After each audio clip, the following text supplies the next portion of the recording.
எதை சொன்னாலும் கை தட்டுறாங்க. இப்பவும் இந்த AK 74 இன்னும் கூட இந்த AK 74 கதை சொன்னா கை தட்டிட்டு இருக்கானுங்க. அப்ப அந்த பைத்தியக்காரங்க தான் இன்னும் உன் கூட இருக்காங்க இல்லையா?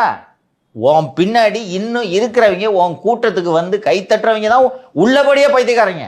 ஏன்னா நீ சொல்ற இந்த ஆமகரி கதையை இன்னும் ஒருத்தன் நம்பிட்டு கை தட்டுறானா அவன் பைத்தியக்காரனா இல்லையா? நான் விஜயின் ரசிகர்கள், தாவேகவின் தொண்டர்களை பைத்தியக்காரர்கள் என்று சொல்ல எனக்கு மனது வராது. ஏனென்றால் அவர்கள் பைத்தியக்காரர்கள் இல்லை.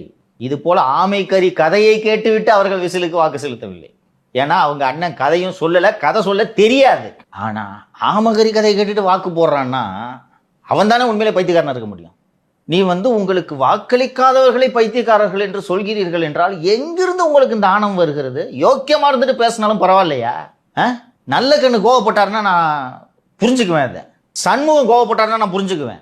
மக்களுக்காகவே இன்னும் கால்கள் தேய உழைக்கக்கூடியவர்கள் இந்த கம்யூனிஸ்ட் தோழர்கள். என்ன போனா ஒரு 5 வருஷம் மட்டும் கொஞ்சம் அடகு வச்சுட்டாங்க, அவ்வளவுதான். சண்முகம் இல்ல, அப்ப KB தான் அடகு வச்சார். விட்டுறவரை சம்பாதிக்கிறதுக்காகவே கட்சி நடத்திக்கிட்டு அதுல சொகுசு வாழ்க்கை வாழ்ந்துக்கிட்டு ரியல் எஸ்டேட் பண்றவன் துட்டை வாங்கிக்கணும் கொண்டு போய் முருகனுக்கு காணிக்கை கொடுக்குறியா? அந்த முருகனுக்கு உண்மையிலேயே அறிவு இருந்துச்சுன்னா தெரியாதா?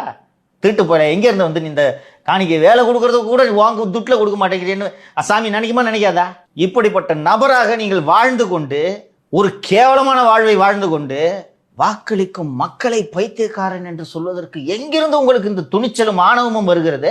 இடைத்தேர்தல் வாக்கு கேட்டு போவார்ல சார், அப்ப மக்கள் இதே மக்கள் அவரை பார்த்து பைத்தியக்காரா உள்ள வராதுன்னு சொல்லி விரட்டி விடணும். அது நடக்க வேண்டும். சீமான் எந்த தொகுதியில் போட்டியிட்டாலும் மக்கள் அவரை விரட்ட வேண்டும். தாவேக தொண்டர்கள் அவரை விரட்ட வேண்டும். இந்த கோரிக்கை வச்சு